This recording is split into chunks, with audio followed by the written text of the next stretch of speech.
Okay, we might kick off, my friends. So I'd love to say a big hello to everyone. My name is Jake and I work for the Beacon Foundation. Now, a very warm welcome to our last Industry Live event for the year. We have a fantastic lineup of panelists today who all work for Clayton Utz. They will share with you their career stories, where they started out, and some of their passions that have led them to where they are today.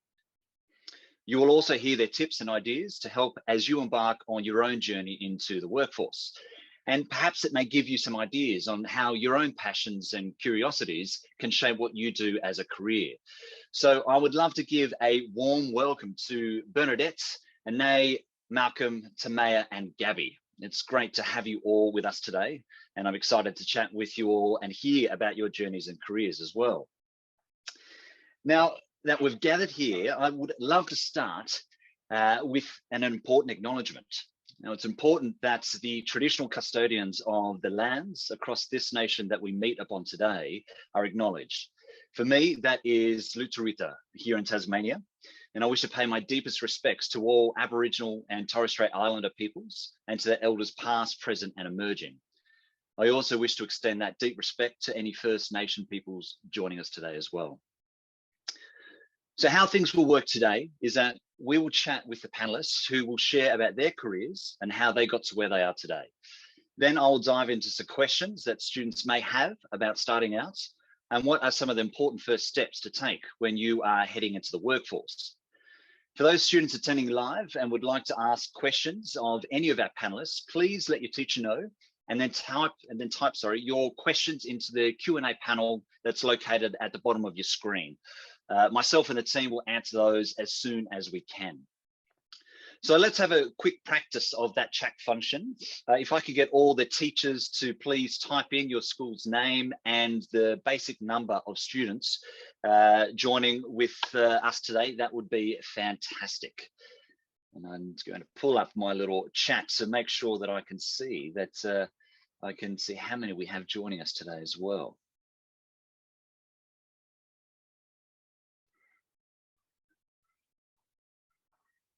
All right, you can see those coming in, fantastic. All right, with that, let's kick off. So firstly, who is Clayton Utz? So some of you may have heard of them, but for those of you who haven't, Clayton Utz is a leading Australian commercial law firm with offices located in Sydney, Brisbane, Canberra, Darwin, Melbourne, and Perth. Lawyers who work at Clayton Utz advise companies on a range of legal issues. Essentially, when a company has legal questions or legal disputes, they give advice on how to resolve the issue, or they may even represent them at court. Clayton Utz has many lawyers in the firm, and they are split into different practice groups, such as the banking and finance team, environment and planning team, and the employment team. The lawyers within each practice group have more specialized knowledge of their area, and so can advise clients who have a legal issue specifically within one of those areas. It's not only lawyers that work at Clayton Utz as well. The firm has a variety of employees who all contribute to making the firm function. There are marketing employees who help in attracting clients to use their legal services. There are print staff who play an important role in printing large numbers of legal and court documents. There is a catering team who runs a Clayton Utz internal cafe and caters for client meetings. There is a Community Connect team who coordinates the firm's relationship with charity organisations so that Clayton Utz is able to support great community-minded organisations like the Beacon Foundation. There are legal secretaries, IT specialists, receptionists, and paralegals, and so many other important roles which help the firm operate like a well-oiled machine. So today you will hear from 5 panelists who operate within these various areas. So let's introduce our panelists who are all keenly waiting to speak with you. And first off the rank is Bernadette, who is Head of Innovation and Marketing Development at Clayton Utz. She has worked in government, not-for-profit, consulting and law firms. Her career to date has been driven by curiosity and learning new things. So a big warm welcome to you, Bernadette. Now, as I understand, your first job ever was at McDonald's. Now, I'm sure there might be 1 or 2 students out there who have a part-time job like this right now. So can you tell us about your career first steps and what are some key skills you've learned along the way? Thanks, Jake, and hi, everyone. Yes, my first job was at McDonald's. I worked as a casual while I was at school, which, as you said, Jake, I'm sure a number of people dialing in today also do. I've always said that it was a great first job because I did learn some really useful skills. I think sometimes we can think that our first jobs aren't going to teach us anything, but my experience is they definitely do. And for me, the McDonald's kind of stint was about learning how to operate under pressure, juggling lots of different things, dealing with all sorts of different people. And also for me, starting to understand how a business worked, which I hadn't had kind of any exposure to before. And then when I kind of left school thinking about my career, I really didn't know what I wanted to do. I went to uni because that seemed like a good idea at the time, and I studied arts law, but along the way kind of decided that law wasn't what I wanted to do. So when I finished uni, it was really just about finding a job. I didn't have this grand kind of master plan. It didn't need to be the most amazing job. It was just something really to get me started.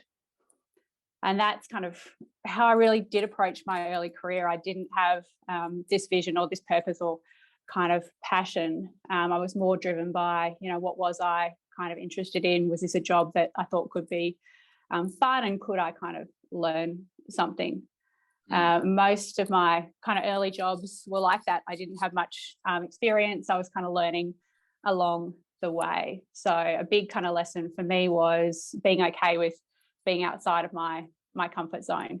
And I think often the advice that we get about being outside our comfort zone or taking a risk is, what's the worst thing that could happen? Take a punt, take that leap. And I've always tried to think about it in a slightly different way in terms of, what's the best thing that could happen if I took this chance or I took this leap? I might get a great job. I might meet some amazing people or learn some kind of good skills. So that's really how I've tried to frame my early career. Yeah, fantastic. Thank you for sharing that. It's so interesting to hear how your journey has panned out. Now, your role at Clayton Utz is head of innovation and marketing development. Tell us what this role is, and as your job in Clayton Utz, what might you have done when you were at school that would have helped you make that decision to go into this direction? Oh gosh, I think that's a tricky one in terms of what I would have done at school, because I don't think my job actually existed when I was at school in terms of, a lot of the roles, or definitely roles in this space in terms of innovation, weren't around in law firms, more than probably 5 or 10 years ago. So yes, the role is kind of head of innovation and market development. My kind of step in terms of getting here, I suppose, from Clayton Utz, I started in kind of marketing roles in Clayton Utz, and I've had a few different roles along the way. So looking at some of our practice development, some of our key client account management, and also our international kind of strategy. So that was my path within kind of Clayton Utz, getting to the head of innovation role, which is really what I do at the moment, is just about finding kind of new and better ways of doing things within our business and looking for new opportunities. And as I said, these jobs are pretty new. And I think, thinking about being at school now, in 5 or 10 years, it's likely that a lot of the jobs that you will be doing don't exist kind of right now. So I think it is that, how do you build skill sets that are transferable and that you can take in terms of what, a new role might be. And for me, I think in terms of those kind of skill sets, it was working with or knowing how to work with, a really broad range of people, asking good questions, kind of being a good listener, being curious, and also that real openness to learning kind of new things. And looking at those throughout my career, or building that kind of skill set throughout my career, kind of meant that I was able to step into this role when it did come up. Yeah, we speak about that a lot in our programs that we deliver across Australia, the notion of transferable skills and how important they are to sort of setting yourself up for different roles in various different areas, as you've just shown us as well. So yeah, a big thank you for sharing that. It's great to hear it. But I would love to welcome our next panelist, Ngo. It's so wonderful to have you joining us today. Now, what I What have I got going on here? I can see. My apologies. My technology is playing up with me here. Yes, there we are. The joy of Zoom and technology sometimes has a life of its own, but back to someone more important, you and A. Now, I'm led to believe that you were always interested in law, but you're also the co-founder of St. Nicholas Mission Academy, a primary school in Ghana. That sounds super interesting, and a really interesting combination of careers. Tell us, how did this all come about after your first job working in a bakery, making pastries? Hi, everyone. So, yeah, my first job was working in a bakery in high school. So I learned how to make coffees and use the professional bread slicer. So that has been very useful. And then I ended up starting uni, and I studied Bachelor of Arts and Bachelor of Law. As you said, I have always been interested in law because I've always wanted to help people. And that's always been my motivating factor. But also my dad was a lawyer, and no other career was a good career. No, I'm joking. But I was always familiar with the career, and I was interested in it. So I thought, why not give it a go? So I guess my pathway is a little conventional in that way, because I, just went straight from school to uni, and I kind of knew what I wanted to do. But after, being at uni for 5 years, I thought that's it, like it's time to take a break. And so I took a gap year before I started working full time at Clayton Utz. So they allowed me to start my job a year later, and I was able to travel in that year. And, as I said, I've always been really interested in helping people. And so I thought, why not go and volunteer somewhere and help in a way that I've never helped before. So my first stop was volunteering in Ghana, which is a country in West Africa, with an NGO. Now, I find that amazing to hear. I'm curious, though, for students that might know what a NGO is, can you please explain that to us? What is that? So NGO stands for a non-government organization. And so usually these organizations, their main purpose is not for a profit. So, a normal company like Microsoft, their driver is to make money. But an NGO, like Amnesty International or the Red Cross, their driver is to achieve a broader purpose, like providing humanitarian aid or healthcare or education. And so I was in Ghana with one of these kinds of NGOs, promoting female empowerment in the community. And while I was out there doing my research, I was, interacting with so many different members of the community. And I realized in that small community, so many children weren't going to school. And it was because even though education there is free, if you live below the poverty line, you actually can't afford to pay for the daily lunch fee, even if that's, 30 cents equivalent in Australian money. They can't afford that, or the uniform or the books. So a lot of kids stay home. And, it really shocked me that something that we take for granted here is just so inaccessible in other places around the world.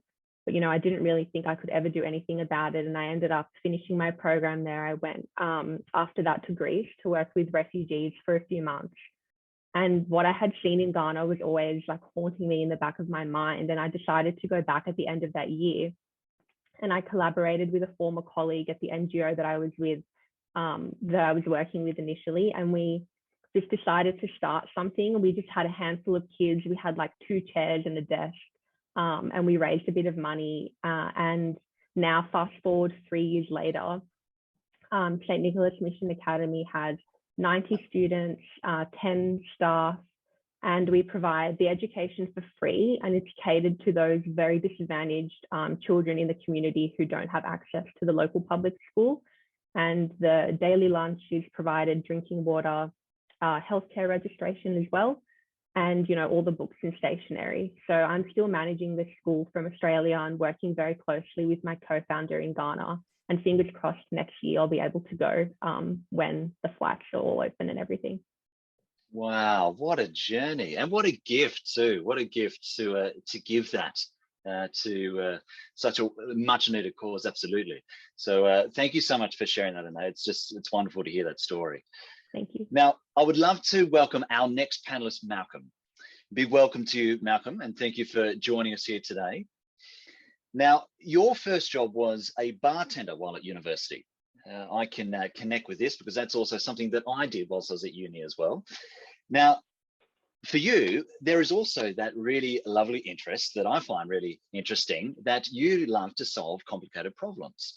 Now, that's a pretty sought after skill in today's world. So I'm curious, when did you discover this out about yourself, and how important is this skill in your job today, managing the forensic and technology team at Clayton Utz? Yeah, hi guys. Hi Jake. Nice to meet you. Nice to be part of this whole thing as well.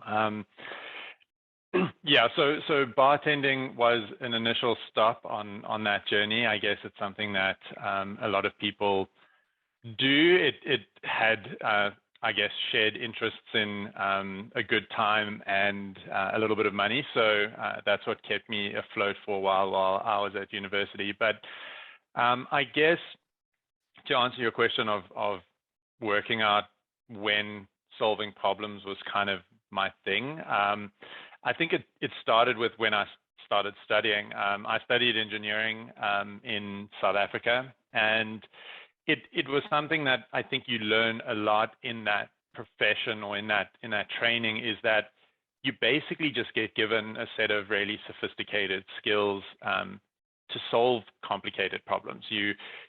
Each of the subjects is really just an example of, maths and science to achieve some sort of a solution to something. So building something to move something from somewhere to somewhere else, improving the way that a car drives, that sort of thing, is really just a complicated problem. And when I graduated from university, as I say, this is clearly not an engineering company, so I didn't stick to that plan.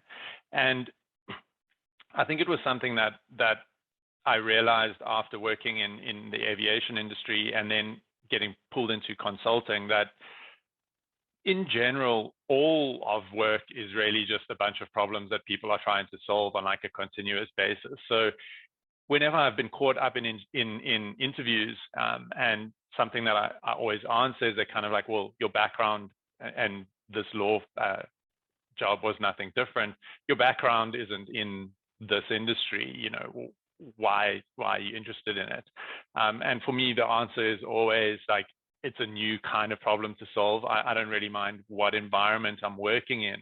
It's really just a matter of working with people, working with different problems, and trying to come up with ways to do it a little bit better.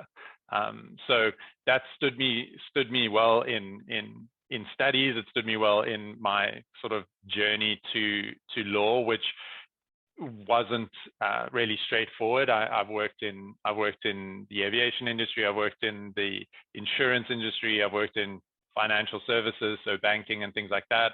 And then in investigations, and then finally here in Clayton Utz, really doing what is also a job that I don't think anyone could predict for themselves. E-discovery and legal technology is really something that very few people know exists. Even when you're in the law firm, sometimes it's not that directly obvious that there's people providing the service. So it's one of those skill sets, and as Bernadette suggested, it probably wasn't really around that much when I was studying, so I couldn't have known about it then.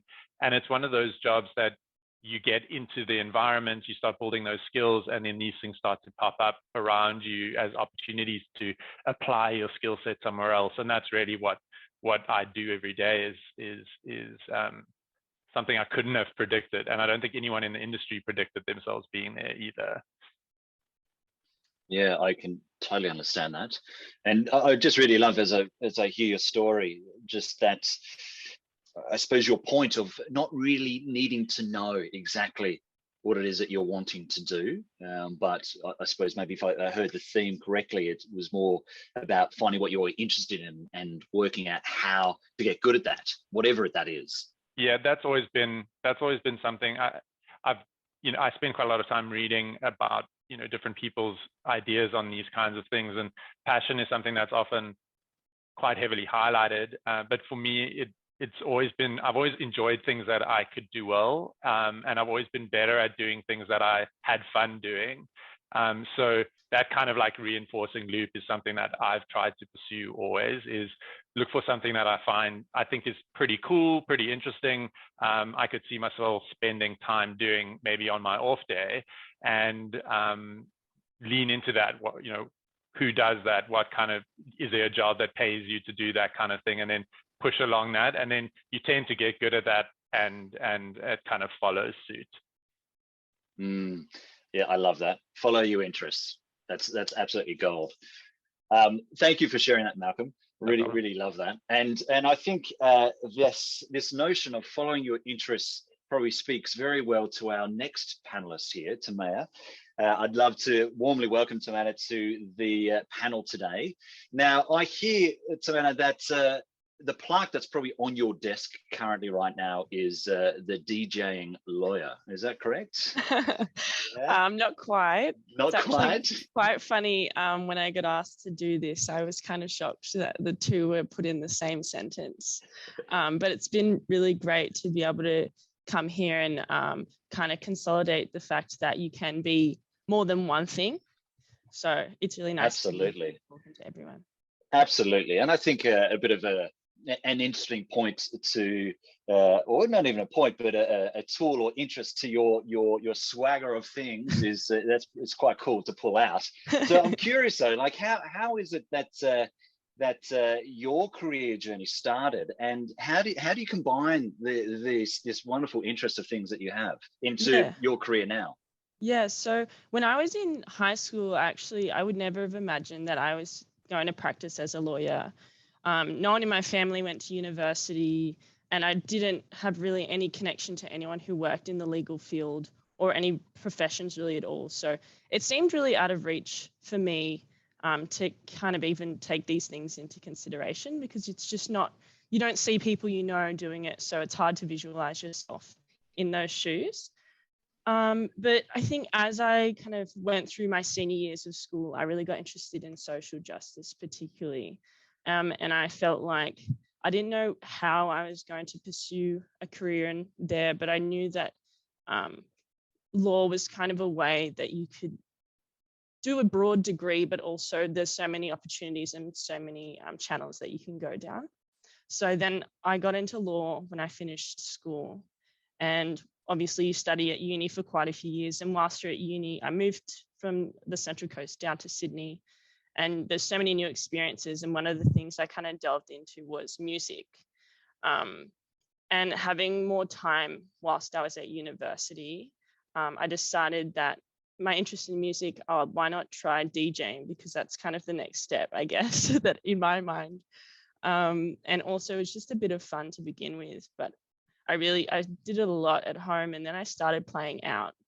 One thing led to another. Then I started DJing. Lockdown came, and then I was just making mixes at home, but they still were popping off online. And it was a pretty funny experience to be just studying law throughout the week, and then on the weekend playing gigs. And then eventually I went down the route of getting a full-time job.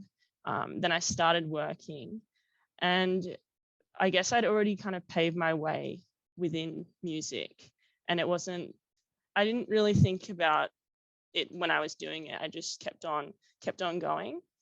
And I've kept involved in it, and I've still play on the weekends every now and then, or doing things online since it's been locked down.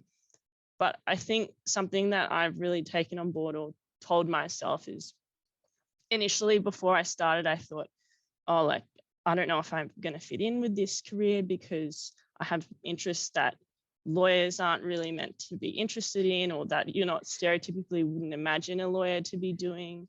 But I think the thing is that you have to be true to yourself, and whatever career you want to pursue, or anything that you really want to do, is that you can bring your whole self, and you can decide how you want to be within that role. And as long as you're doing a good job, it doesn't mean that you have to forego your other interests outside of work. It can actually make you much more dynamic. And it means that you're you're unique and have a character to your own self rather than just trying to be what you think everyone else wants you to be. And so far, I think that's held me in good stead, and it means that I've enjoyed having a career that's quite different to what I enjoy in my personal life. And so you have a bit of balance that you can really enjoy. Fantastic. Yeah, that notion of that pre idea of will the square fit in the round hole, and strangely enough, it's not a round hole, it's a hole that it doesn't really matter what the hole is. Yeah, you're absolutely. accepted regardless for who you are. And I dare probably say that the panelists joining us here today will probably think that quality that you have, that interesting quality, is pretty interesting, pretty cool, I dare say as well. Thank you. So I'm curious, and you touched on it probably just in the start of that question. Why is it that you decided to transition into law? Yeah, so when I was in high school, I really wasn't sure, and I hadn't even thought about law. But as I more and more got older, I think, and getting to understand myself a bit more, and I really started to become passionate about a few social justice issues, whether it was to do with the environment or, like Ngo was saying before, with refugees. And I didn't really know what kind of career I could go into, or even what I wanted to do in particular. But I thought if I studied law, that would probably put me in the best stead to kind of find a way to help people, because law is such a broad degree that you can study, and you can really end up in anything. You don't have to become a lawyer. And I didn't even think in the last few years of my degree that I was going to practice as a lawyer. I thought perhaps I'd more likely go into policy or something like that. But that's the thing, you kind of really never know where your path is going to take you. And I'm still so early on in my career, so who knows where I'll end up. So that's how I got to where I am now. Fantastic. Thank you for sharing that. Really, really grateful for you sharing your story. And finally, I'd love to give a warm welcome to Gabby. Now, I understand you have a passion for sport, Gabby, as I'm sure many of the students watching today will as well. But law as a career path wasn't what you were thinking about when you finished school either. Can you tell us about your journey, particularly about you starting firstly at a party shop? Of course. Thanks, Jake, and thanks everyone for coming. It's so nice to be here. I was similar to Tamina. I didn't think I would end up studying law at all when I was at school. I got a job at a party shop when I was 15, and I worked throughout school. As Jake said, I played a lot of sports. So towards my final years of school, I thought maybe I really wanted to be a physiotherapist. So I did the chem, the bio kind of subjects towards the end of school, planning for hopefully some kind of physiology or physiotherapy degree. I ended up going straight to uni and doing my first year in physiology, which was really fantastic, but I figured out science really wasn't my strength. And I kind of had a bit of reflection time, and I thought, towards my later years of high school, the English side of things was definitely my strength. So I had a bit of a flip after my first year, and I enrolled in a journalism and law degree, which was really fantastic. As soon as I started it, I felt a lot more comfortable. I felt more passionate about it. But I think I'm a good example of someone that has tried a few things throughout uni. I think there's definitely nothing wrong with starting something. You don't have to be locked into anything, and you can completely flip if you want. I ended up obviously finishing that degree, and then I did what's called a clerkship with Clayton Utz, which Tamina also would have done. And that's just kind of like a nice little summer where you get to work in the law firm towards the final years of your degree. And then I came back and started as a graduate this year. I think, as you said, Jake, working in a party shop and having all this retail kind of experience throughout my degree was really helpful. Again, those transferable skills, learning to negotiate with the customers is really important. I figured out I love talking to people and I love being in front of people. So that's kind of how I ended up where I am. Yeah, it's fantastic. Thank you for sharing that, Gabby. And it's so interesting just in hearing your story and the stories of all of you sharing today, that particular theme of wanting to help people and loving to working with people, such a prominent theme there. And also this theme of not everyone's pathways, not directly going to where you thought they might have gone initially. And so we find that with this work, with the Beacon Foundation, that pathways change and go in different directions all the time. And this is confirmed in the stories I've heard from you all today, and the industry live events we've done throughout the whole year. It is a constant theme. And from those stories, the constant messaging that we hear from all our panelists is always to take opportunities when they come up, search new ones out when there aren't any, to be brave, putting yourself outside of your comfort zone, and always trying something new, particularly as you never really know where it's going to take you. So yeah, I just, again, thinking back on what you just said, Gabby, it's very much the case there, and with all of you. So what I'd love to do is we sort of come towards the end of our Industry Live event is have a look at some of the questions that we have in our panel. Now, I can see that we've got people beaming in from Mildura and Swan Hill, or from Victoria. But what I'd love to do with some of these questions is to open these up to you panelists as maybe a bit of a popcorn style approach. If I read some of these questions out, whoever feels called to jump in and answer, go for it. But the first question I can see here is, who did you reach out to for help or to ask questions of when deciding about future study or career options? So I can answer one to that, and I guess it was a little bit different in terms of what I was reaching out for versus what my parents were doing to try and make sure that I made the right decisions, at least from their perspective. But what I did was I actually went to a psychologist and did some aptitude tests. So some of those kind of like guiding tests to figure out what you're interested in, or at least what your psychology kind of leans you towards, which I thought was particularly helpful to kind of get confirmation of where my skill sets, natural skill sets, I guess, guided me. But what was also interesting was they had like a giant book of different jobs that you could do. And it was something that I never knew. You kind of get taught in the movies and in school that you've kind of got 10 different avenues. You can go to accounting, you can go to law, you can go to engineering, you can be a doctor. And then you can go into business, this weird thing that's an alternative. But to see that list of like thousands of different jobs, all of them with these very unique descriptions, kind of gave me that understanding that I didn't really need to know exactly what I needed to do. I should just go with things that, maybe I was potentially good at, and then, open doors, I guess, is the other one, which is choose to study something that gives you the most options in the next time you have to make a decision, and just keep on doing that, keep on giving yourself more options, and you kind of figure it out as you go. Yeah, fantastic. Anyone else feel like sharing perhaps who their go-to person was for advice around what to do career-wise?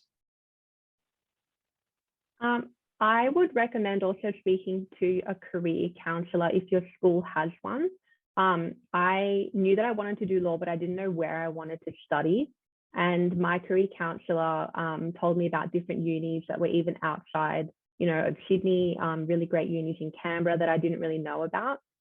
And so I would really recommend speaking to your career counsellor, who can give you, a whole range of options of where you can study that you may not know about. Yeah, fantastic. Great recommendation there. And Bernadette, I saw you unmute yourself there before. Did you have something you wanted to share there?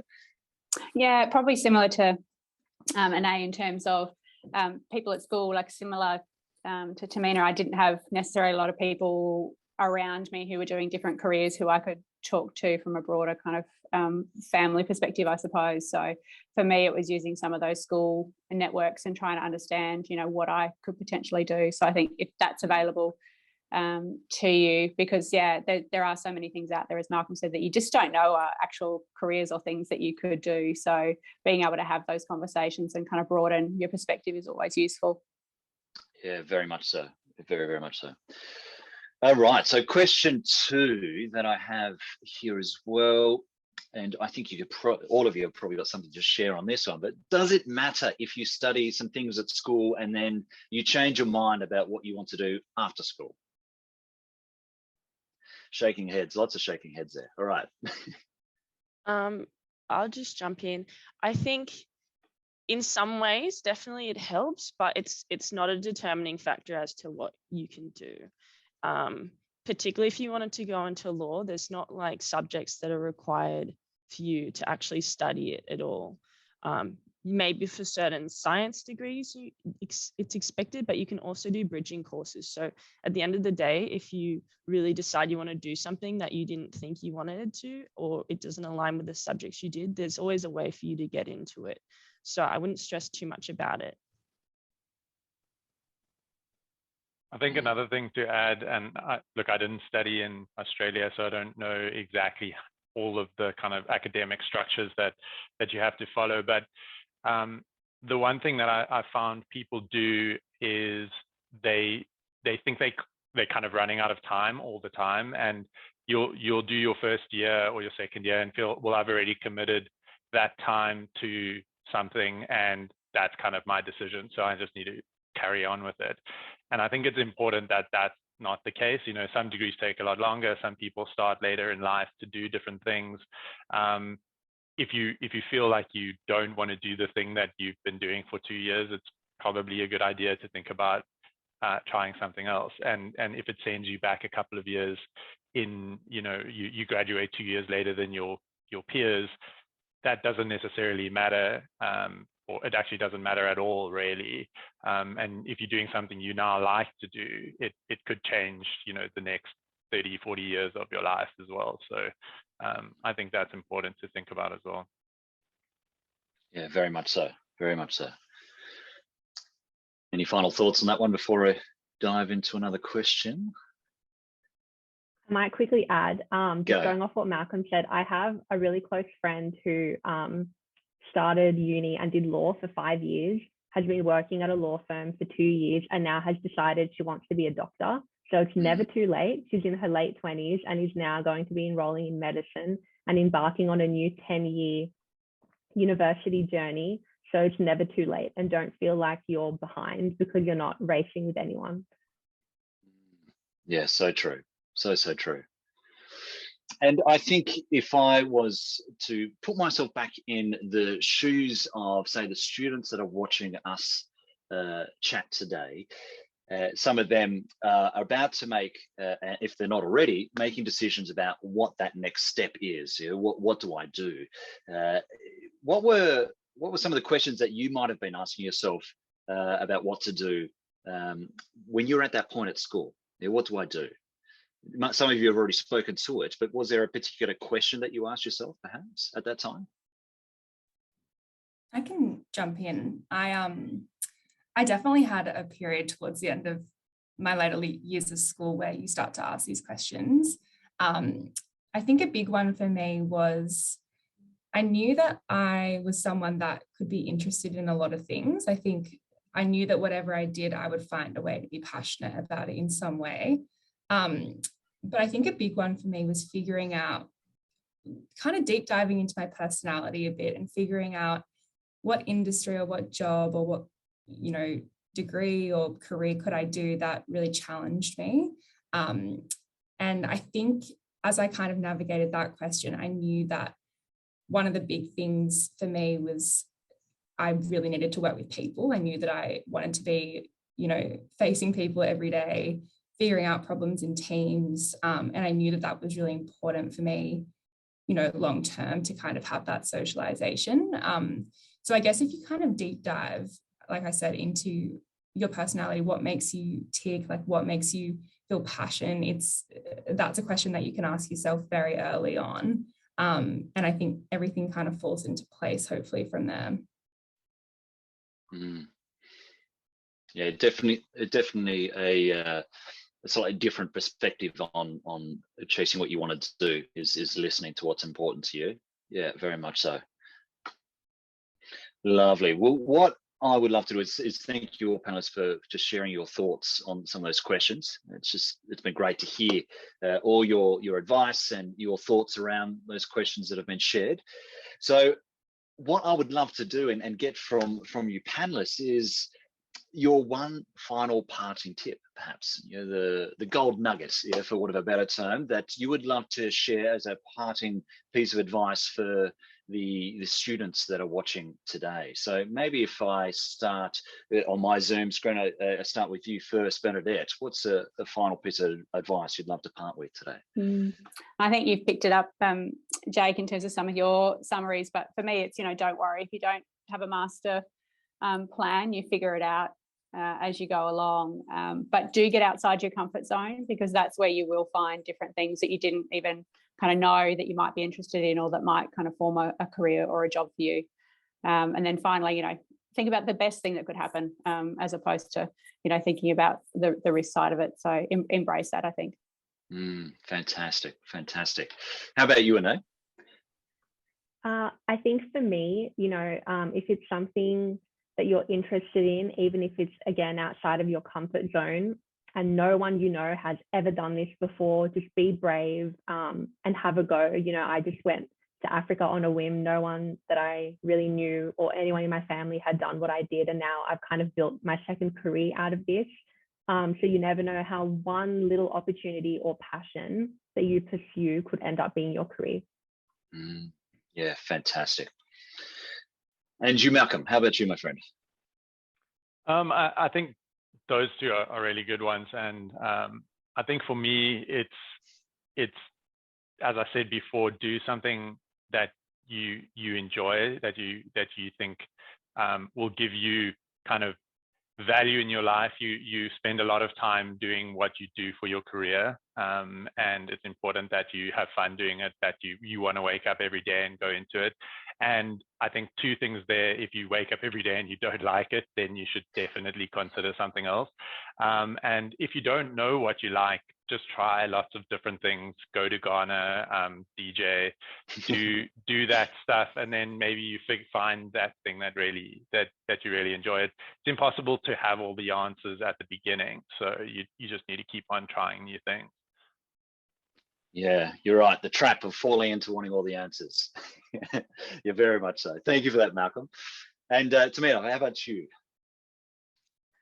I would say don't limit yourself to what you think you fit into because of what you enjoy or what your history is, what your family did, or who what they're doing. If you think you might enjoy a particular kind of career, but you don't think you necessarily fit all the stereotypes, don't worry about that, because things are changing so much, even just in the last 10 years, that all different types of people are pursuing many different careers, and you can also do multiple things at once. You're very versatile, and so don't just lock yourself in. Yeah, fantastic. We speak about that a lot. It's on average about, I think they say 15 careers that young people in today's world are expected to have in their lifetime.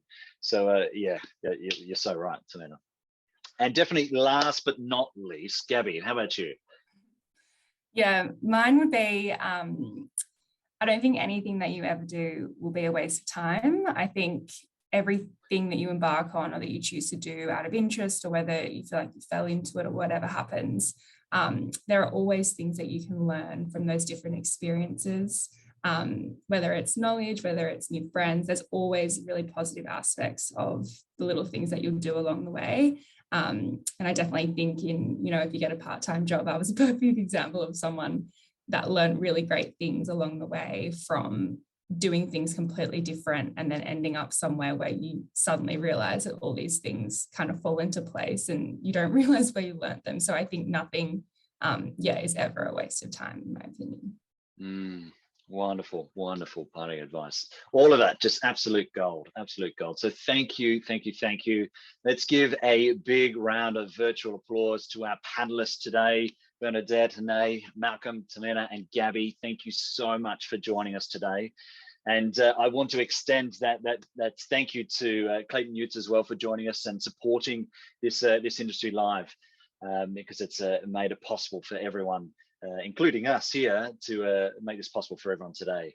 So a big reminder for teachers, if you are still on site with your students, it would be great if you could pop into the chat box the name of your school and the number of students watching, and to complete the survey. A link for the survey will pop up on your screens now.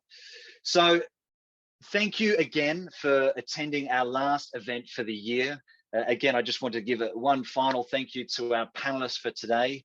And for those viewing and everyone joining us today, I wish you a wonderful summer holiday, and we look forward to seeing you all in our future Industry Live events. Again, a big thank you for joining us today. Take care. Thank you.